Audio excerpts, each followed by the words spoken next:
बड़ी खबर की। सोनम वांगचुक ने वीडियो संदेश जारी किया है जिसमें उन्होंने कहा है कि मैं जिंदा हूं और मेरे अनशन का 25वां दिन है। वहीं सोनम वांगचुक अपने वीडियो संदेश में कहते नजर आए कि छात्रों ने हमले के बाद भी बहुत सब्र से काम लिया। कई नेताओं ने मुझसे अनशन तोड़ने की अपील की है। सरकार छात्रों पर ताकत और बल का प्रयोग ना करे। छात्रों के ऊपर से एफआईआर हटाने का आश्वासन चाहता हूं। साथ ही उन्होंने कहा है कि अगर आश्वासन मिला तो आज ही मैं अपना अनशन तोड़ दूंगा। फिलहाल आपको बता दें कि सोनम वांगचुक गुरुग्राम के मेदांता अस्पताल में भर्ती हैं।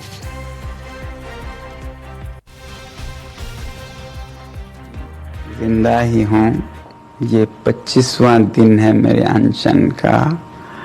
25वें दिन तक लगभग मेरा 11 किलो वज़न कम हुआ है और काफ़ी मांसपेशियाँ कम होने लगी हैं, मगर ठीक ही हूँ। कल मैं रात को यहाँ गुड़गांव के एक निजी अस्पताल में लाया गया हूँ सफदरजंग से, और मैं दाद देना चाहता हूँ उन सभी छात्रों को जिन्होंने इतने शांतिपूर्ण तरीके से खुद पर लाठियाँ खाते हुए वापस कोई हमला ना करते हुए, हालांकि बहुत उकसाने पर भी और कुछ तत्वों को पत्थर फेंकने के लिए लाए जाने पर भी आपने सब्र से काम लिया। मैं बहुत ही मेरा दिल पिघल गया इससे, और क्योंकि उन पर बहुत ही बर्बरता से हमले हो रहे थे, इसलिए मैंने अपना अनशन जारी रखने का फैसला किया था। अब भी मेरे पास बहुत से नेतागण आए अनशन तोड़ने की अपील के साथ, जिसमें शासक दल के मंत्री भी आए और सांसद लगभग 65 के हस्ताक्षर और यहाँ आकर अपील कर रहे हैं कि मैं अनशन तोड़ूं और वापस देश सेवा में लग जाऊं। मैं खुद भी ऐसा ही करना चाहता हूं।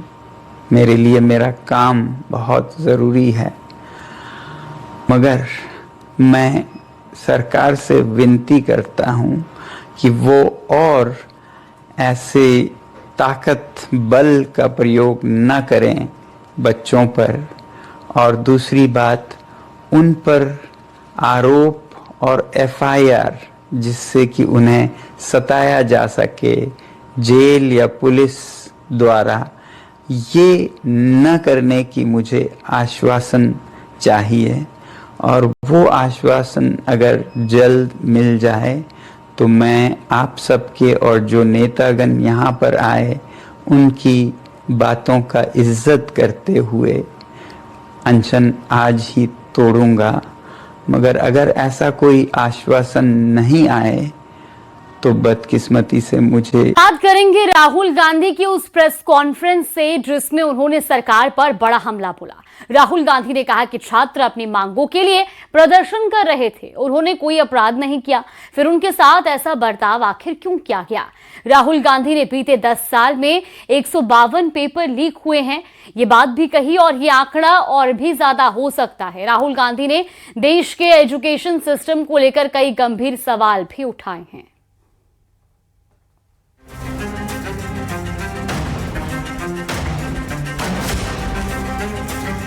संसद के मानसून सत्र के बीच इस वक्त सबसे ज्यादा हंगामा और विरोध नीट छात्रों के प्रदर्शन पर। दिल्ली के जंतर मंतर पर छात्रों के प्रदर्शन में सुरक्षा बलों ने जिस तरह से छात्रों के साथ व्यवहार किया, उस पर सड़क से सदन तक हंगामा हो रहा है। इस बीच राहुल गांधी ने दिल्ली में प्रेस कॉन्फ्रेंस कर सरकार पर बड़ा हमला बोला। राहुल गांधी ने कहा कि छात्र अपनी मांगों के लिए प्रदर्शन कर रहे हैं, उन्होंने कोई अपराध नहीं किया, फिर उनके साथ ऐसा बर्ताव क्यों किया गया। Question is, why is this happening to our students? What exactly have our students done? Thousands and thousands of students, what have they done to have security forces aiming weapons at them, to be beaten up, to be thrashed, to be humiliated? What have they done? What have they done wrong? They are protesting peacefully.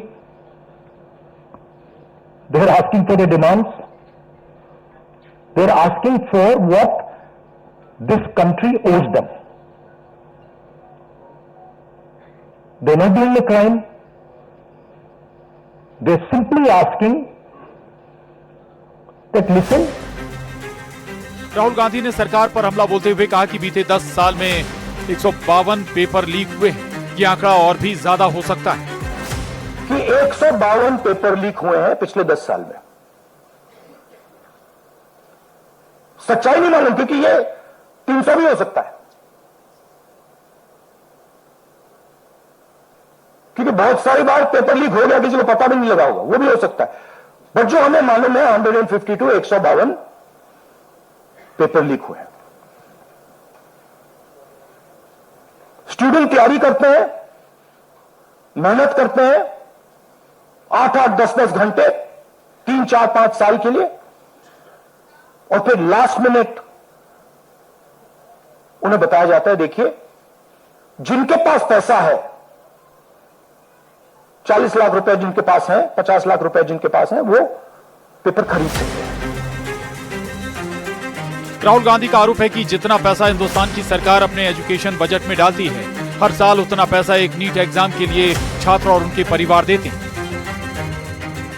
जितना पैसा हिंदुस्तान की सरकार अपने education budget में डालती है हर साल, उतना पैसा एक नीट एग्जाम के लिए, एक नीट एग्जाम के लिए जो स्टूडेंट्स एग्जाम लेते हैं और उनके परिवार, उतना पैसा देते हैं। राहुल गांधी ने देश के एजुकेशन सिस्टम को लेकर गंभीर सवाल उठाए।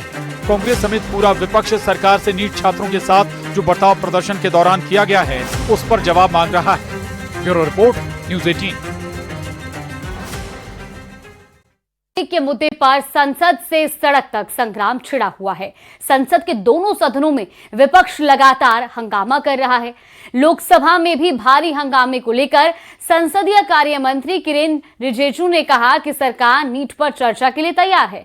समाजवादी पार्टी प्रमुख अखिलेश यादव ने छात्रों के मुद्दे को लेकर सरकार पर तीखा हमला बोला और अखिलेश ने कहा कि अगर सरकार छात्रों की आवाज नहीं सुनेगी तो विपक्ष सड़कों पर उतरने से पीछे नहीं हटेगा।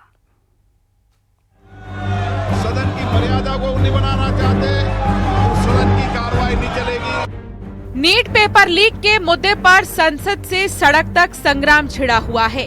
संसद के दोनों सदनों में विपक्ष लगातार हंगामे कर रहा है। संसद के मॉनसून सत्र के तीसरे दिन भी सिर्फ हंगामा ही हंगामा दिखा। लोकसभा में भारी हंगामे को लेकर संसदीय कार्य मंत्री किरेन रिजिजू ने कहा कि सरकार नीट पर चर्चा के लिए तैयार है।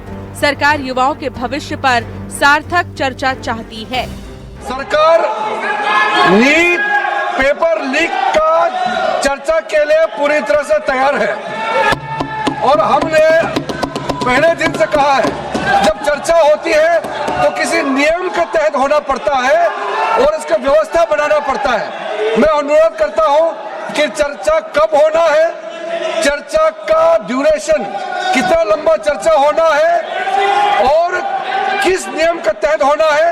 माननीय स्पीकर महोदय, सारे पार्टी के फ्लोर लीडर से बातचीत करके इसका निर्णय किया जाए।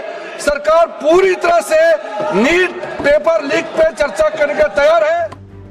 लोकसभा में हंगामे के बीच समाजवादी पार्टी प्रमुख अखिलेश यादव ने छात्रों के मुद्दे को लेकर सरकार पर तीखा हमला बोला। अखिलेश ने कहा कि अगर सरकार छात्रों की आवाज नहीं सुनेगी तो विपक्ष सड़कों पर उतरने से पीछे नहीं हटेगा।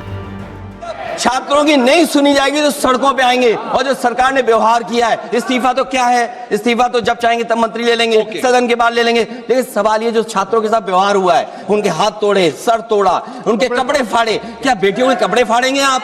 हम और राहुल जी थे। अध्यक्ष महोदय, हम मजबूरी में गए हैं प्रधानमंत्री के आवास पर। अगर आप सुन लेते हैं यहाँ पर तो हम नहीं जाते। क्या प्रधानमंत्री स्टेटमेंट नहीं दे सकते हैं? युवाओं के लिए आप बाहर बोल सकते हैं, सदन में क्यों नहीं बोल सकते हैं आप? उधर राज्यसभा में भी विपक्ष की ओर से भारी हंगामा किया। कांग्रेस अध्यक्ष मल्लिकार्जुन खड़गे ने नीट के मुद्दे पर सरकार को जमकर घेरा। खड़गे के सवालों पर जेपी नड्डा ने जवाब दिया। जेपी नड्डा ने कहा कि विपक्ष संसद में इस मुद्दे पर चर्चा की मांग कर रहा है। सरकार नियमों के तहत चर्चा के लिए तैयार है। अगर फिर डिस्कशन होना है तो शिक्षा मंत्री पहले राजीनामा देना चाहिए। धन्यवाद। जब वो राजीनामा नहीं देंगे निष्पक्षपात चर्चा यहाँ नहीं होगी। इसीलिए अगर निष्पक्षपात चर्चा होना तो मैं रिक्वेस्ट करता हूँ गवर्नमेंट को वो रिजिग्नेशन दिलाए। ये जो इंडिया अलायंस गठबंधन है इसका व्यवहार बहुत ही गैर जिम्मेदाराना व्यवहार है, गैर जिम्मेदाराना।